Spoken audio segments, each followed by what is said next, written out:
Hey, welcome to the Ready to Lose podcast, where we look at what's going on in our brains to create the health and weight loss that we want. My name's Billy Blake, and I'm a certified life and weight loss coach determined to help women love themselves all the way to their goal. It's time to start losing weight in a way that actually feels like us and creating that healthy life that we love showing up for every single day. So tell me, are you ready to lose? Let's go. Hello and welcome back to the podcast. I am so excited for today's topic, but to be honest, I am always excited to be talking to y'all on the podcast and be back in a little more of a consistent, regular schedule after last month's chaos. I'm always excited to talk to you, coach you, teach you, just catch up with you. But today's topic I'm really excited for because it is based on a question I get a lot. Usually it's people who want to start exercising, whether it's clients, people in my life, you guys on Instagram, comments on the podcast. By the way, go leave a comment on the podcast on Spotify if you haven't yet. I read them all and I love responding over there. Also for the haters, I'm going to say it again, I read them all. So there's not too many haters really. It's usually people saying I just talk too much, which is wild because it's my podcast. But anyway, now I am open to feedback though. I know sometimes I can ramble on a little bit, kind of like I'm doing right now. But let's get into the topic then, okay? For all the haters and all of y'all who are excited for this topic. So the question I'm going to be answering for y'all today is, how do I work out and gain muscle without tracking macros or calories? And y'all, I like to think that I'm a bit of an expert on this subject. I know you can't see it if you're listening, but I am currently flexing. But yeah, how do I gain muscle without tracking macros or calories? Maybe for you, it's just that you hate the idea of tracking forever, or maybe you are using the Ready to Lose habits that we teach here on the podcast each week. And if you are not and you want to be, grab your free habit guide in the show notes of this episode. It's actually going to come into play a lot with what I'm going to teach you today. So whether it's, you just don't want to be tracking, or you're trying to use these habits, but you also keep hearing that you need to eat enough protein to gain muscle, and you want to be gaining muscle, but you also know that you want to be learning to listen to your body and not rely on external counters or trackers or points or whatever, but you do want to be doing the right things. Okay, this episode is for you. You feel kind of torn. I figured this question deserves its own episode because it does come up so much, and I do have a lot to say about it, honestly, as you can imagine. But also, not to toot my own horn, as I've already said, I do feel like this is something I have mastered in my own life. And I will tell you, I've done it both ways. Okay, so I'll get into this more as we keep talking, but just to kind of give you an overview, I first lost 20 pounds using the Ready to Lose habits, right? After not being able to lose weight for years. And during that time, the years where I was trying, there was often calorie counting, macro tracking, following different meal plans, stuff like that. That was all supposed to help me build muscle, but I could never stick with it. So when I lost weight using the Ready to Lose habits, I finally did it in a way that didn't feel so hard and overwhelming, but I also wasn't trying to build muscle. I was going to the gym. Y'all know that's a big part of my journey, is going to the gym, but I was not trying to build muscle like I do now. I was kind of just showing up to show up, and that did have an effect on my body. Even when I wasn't trying to build muscle, my body did respond well, because your body does want to be moving. But then after that, right at the end of 2019, right at the start of 2020, really, I hired a personal trainer to give me workouts and a workout program. And part of that was also vegan macro coaching, I think. There's a meal plan involved, basically, and she was also vegan. So I did actually try that for a bit after doing a lot of work on my own mentality around dieting. So it was a different experience doing that, but I also couldn't stick with it. And I won't lie to you, it did work, okay? Put that in quotes. It did work if we are just looking at how my body looked and how fast it happened. So I did see my body change quickly, but guess what else happened? I didn't stick to it. It wasn't as adaptable and supportive as the Ready to Lose habits are. And I actually fell into a few common mistakes that I see new clients or podcast listeners fall into all the time when it comes to calories and macros. So the first thing I noticed that came up when I was trying to do it this way is that I felt torn between meeting my numbers or listening to my body. This comes up all the time with macros and calories. One of the things actually, so it's not even like the restrictive way, it was both directions, both ways of listening to my body, because protein does fill you up more, okay? That is one of the reasons I do love to eat it. But while I was tracking, I would sometimes be torn between listening to my body, aka stopping before I was full, or meeting this protein goal that was, necessary for my muscle building goals. On the other hand, there were also days where I was still hungry and I didn't have anything left. Thankfully, at this time, I had done a lot of work on my diet mentality, my diet mindset, so I would just eat, okay? So I wasn't in a place where it's like, oh, the plan is right and I'm wrong when it came to being hungry. I didn't care if my calories were all used up. If I was hungry, I decided to eat. Okay, that was something that's like a pact I've made with myself at this point. Like, yes, I can handle hunger when it comes up. I don't always eat instantly when I'm hungry, but I'm going to listen to my own body over a plan, if that makes sense. But this is something like at that point, thankfully I was in a spot where that didn't impact me too much, but this is something I see so many women struggling with, trying to fill up on low calorie or 0-point foods because their plan didn't have enough for what their body needed that day, or just going to bed hungry. And, then when they come to me and they're trying to listen to their body, I cannot tell you how often that gets in the way. We coach through that old almost trauma, dieting trauma of like, I'm going to have to go to bed hungry and like not be able to sleep because of these meal plans I've tried before. Almost always that causes people to overeat at dinner. They're like, but what if I get hungry later? In the past, I've had to go to bed hungry. No, we're not doing that anymore. That's what it really comes down to. Like, your body isn't a machine that operates the same way every day. Even if you do live a life that looks the same every day, which I feel like nobody does, even if you did, okay, even if you did the same exact thing every single day, your body isn't doing the same things every single day, especially if you are a woman. And double especially if you are exercising during the week. Your body isn't doing the same thing every single day. So this method can create more confusion and train us to doubt what your body is telling you, right? It tells us to doubt what our body is saying, our bodies are saying to us, which is wild because your body is really the only thing that actually knows what you need each day. It is the only thing that actually knows what's going on, okay? At any moment in any day. So that is the first mistake I fell into and I saw coming up for me when I was doing this. The second was the urge to proteinize everything. Protein pancakes, protein cereal, protein ice cream, protein pasta. I started making my own seitan to save money on protein because at the time I was 100% vegan and protein is expensive. The powders, the supplements, whatever. I started making the seitan also because those things just don't feel good to eat every day. I will say making your own seitan is actually pretty simple and sometimes I still make it as a different source of protein. Would recommend if you're plant-based making your own seitan because it is stupid how much they charge for it. But it was like a full-time job trying to make everything a high protein version of itself. And sometimes it just didn't taste as good.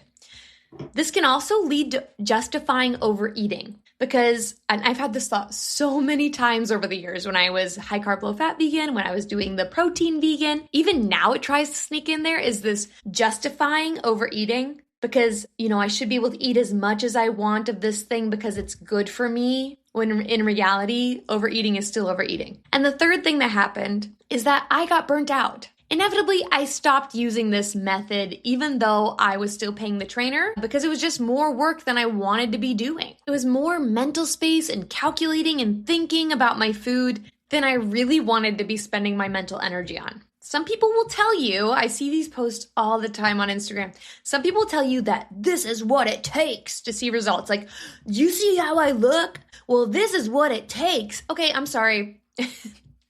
That is one story. You could stick with that. I cannot tell you though how many people I see who do like bodybuilding training or like they do that because that's what it takes. And then a couple years later, they are struggling with weight gain because that's what it took, but I couldn't keep going with it. Does that make sense? It kind of goes into that episode I made last week that I shared with you guys about, targeting that over desire we have for weight loss to give us something that's hard and extreme. I feel like that's what that story is. And yeah, that stuff can create visible results quickly, but we got to think big picture, and I did not want my food, I still don't want my food to feel like work. which is how I came to develop my own little system for lifting weights, building muscle, and eating more protein without tracking and counting. Instead of thinking this is what it takes to build muscle, instead of just living with that truth, I didn't want that to be my truth, I started asking myself, how can I make it easy to get more protein? How can I make it easy to get more protein? I asked a better question, really. If you are trying to lose weight, you've got to be asking yourself better questions instead of, why is losing weight so hard for me?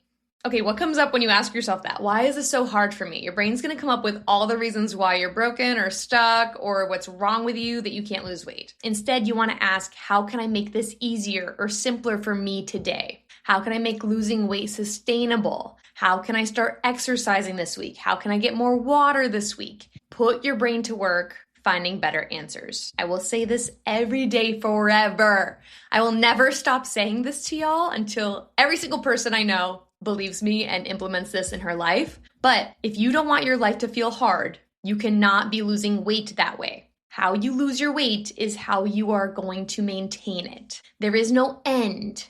There's no end to this. I know some of you might have the urge to click off right now. What do you mean there's no end? There is no end to this. That is why they call it a lifestyle change, building a lifestyle. And I'll be honest with you, when I was trying to lose weight, I never really grasped what that meant. I was like, yes, I will be doing hard things every day, and that is my lifestyle until I lose weight, right? Or for some reason, future me isn't going to find doing math every meal of every day hard. I just couldn't picture the end goal of maintaining my weight, so I never worried about it. I was more focused and putting a lot of energy towards seeing change happen fast than what I wanted to be doing long term. But you do need to worry about it.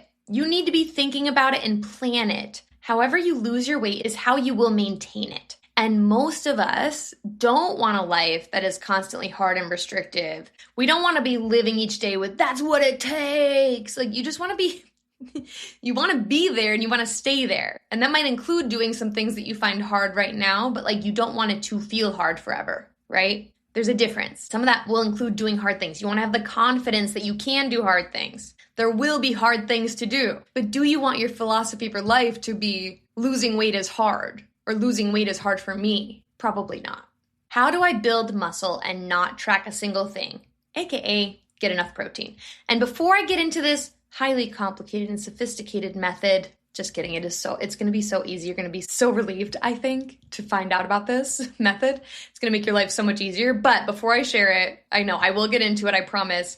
I do want to let you know that you can use this same method for any food. It doesn't have to be just protein. Like if you want more protein, or you want to be eating more fiber, or you want to have less fat, or you want to have more vegetables, just insert your food of choice where I'll be talking about protein. Just put that in there and it's the same freaking thing. Okay, so the first thing I do is I plan out my food and prioritize protein. I don't eat protein all day, every day, like I tried to in the past when I was counting and tracking, but I do make sure it is happening at least 2 or even 3 of my meals each day. For me personally, I usually have protein at each of my main meals and then maybe as a snack. I don't make myself eat protein ice cream every day, or like if I want something sweet, well, it has to be protein ice cream. No, I will just plan to get ice cream. But sometimes I do want protein ice cream, but actually for me, we really love that Biscoff and Greek yogurt concoction that was like trending a few months ago.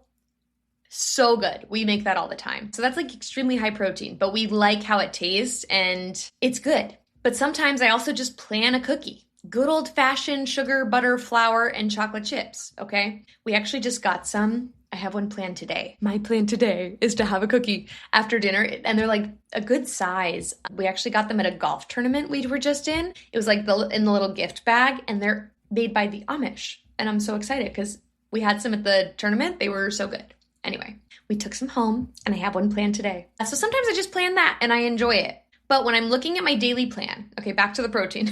When I'm looking at my daily plan, and then when I'm looking at them throughout the week, I notice, am I having protein at my meals? Okay, and I try to plan that in there. And, I'm not saying every week is perfect, but if I notice that's not happening, I refocus on it. Okay, I want to reprioritize protein. How am I going to do that? And so I plan it out, but then I'm also taking the time to notice and reflect on how I feel during the week. We're going to get more into this in a second, but I cannot eat more protein or change how I'm eating if I don't plan for what and how I want to eat. Planning gets you out of your current habits and into new ones, into new action. The second thing I do is I commit to listening to my body above any mental drama or diet story or old belief about healthy foods or protein or calories or whatever. This is easier to do when you're aware of your thinking, which is what we do inside coaching. Most people don't even realize they're overeating because they have some old diet story in there. A big one is like, well, it's good for me. I mentioned that one earlier, right? Well, it's good for me, so it's okay. Your new story needs to be, actually, it's never okay or preferred to overeat. We just don't do that anymore. I don't do that even if it's broccoli, okay? You don't need to beat yourself up if you do it, okay? It's not that it's actually not okay. You're allowed to do whatever you want. But we're not going to justify it like that anymore. Well, it's okay because it's a good food. Actually, all food is good. And we want to listen to our body anyway. So it's okay if you do it. You don't have to beat yourself up, but we want to figure out why. Why am I overeating? Get clear on your diet stories or food beliefs or the justifying or excusing that's happening with eating that makes you eat more than your body needs. Your new thought instead of those old diet stories is that your body knows how much food you need. It will tell you. Your hunger signals are way more exact and specific than any calorie tracker or macro amount. You just don't know how to listen to it yet. The third thing I do is I use these two habits together, planning out my protein and listening to my body, and then I use this third trick to make it all click. I eat my protein first at each meal, or at the meal I'm at. So if I planned tofu, veggies, and rice, I eat the tofu first. I don't have to only eat tofu, okay? So maybe I finish the tofu first, but I'm also eating some rice and some green beans in there. But I do prioritize eating that above the other two things. Then if I do start to feel full or I get that enough signal, the things I'm leaving behind are the other two things on my plate versus maybe I eat all my rice and my green beans and I don't touch the tofu and that gets left behind. So if you planned eggs and toast, prioritize finishing the eggs. If you planned a chicken sandwich and fries, prioritize the sandwich over the fries. This isn't a eat only one thing rule, but it's a guideline I live by to make sure I am eating more protein during the day. I just make sure that does fill my stomach more. Like the space I do have in my stomach is being used for protein, but I'm also eating the other things I enjoy.